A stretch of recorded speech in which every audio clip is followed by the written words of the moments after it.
Avant, il était prévu le dialogue entre le président Félix Tshisekedi et le président Kagame. Kagame s'est absenté. C'était à Luanda. Un autre jour, le président Tshisekedi accepte de rencontrer le M23 et le M23 s'absente. C'est le même lieu et ce sont les mêmes alliés.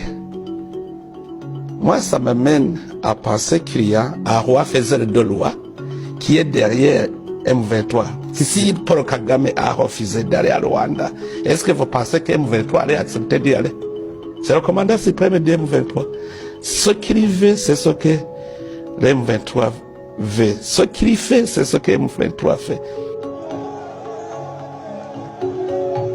J'ai fait des navettes, Kinshasa, M23, demandez eux. Et je suis arrivé loin, jusqu'à ce qu'ils acceptent d'être cantonnés afin d'être identifiés. Est-ce que j'étais parti ou je faisais la médiation entre les deux? Le président Tshisekedi avait refusé de dialoguer avec M23. Qui l'a convaincu? C'était moi, parce que je disais quand même, ils sont des Congolais, s'ils acceptent d'emprunter le processus de paix, il faut les accepter parce que ce sont des Congolais. Et il a accepté. C'est pour cela que nous tous, nous sommes allés voir la zone où il serait cantonné. L'Angola était désigné pour sécuriser les M23 qui seraient cantonnés.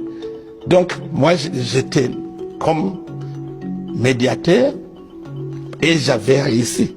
Mais comme il y a un roi faiseur de loi qui est derrière, peut-être celui qui les a incités à ne pas rembourser. On a fait des négociations, on a abouti même à des accords.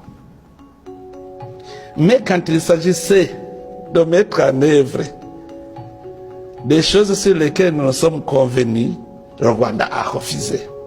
Plutôt, il a préparé ces criminels-là qu'il entretient pour faire le terrorisme au Burundi.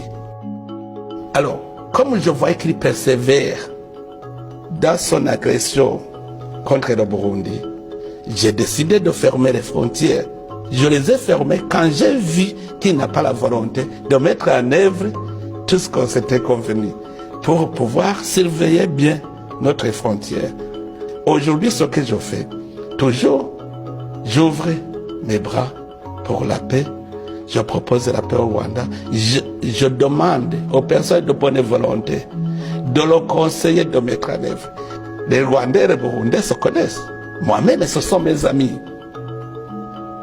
C'est-à-dire aujourd'hui, tu peux avoir un cadre Rwandais qui peut téléphoner à un cadre Burundais. Kabarebe, je le connais. Nous étions des amis. Entre Kabarebe et moi, nous n'avons pas de frontières à partager. Nous n'avons pas une propriété foncière commune sur laquelle nous pouvons nous chamailler. Mais le problème, c'est la mauvaise politique du Rwanda. Sa politique, c'est la politique belliqueuse.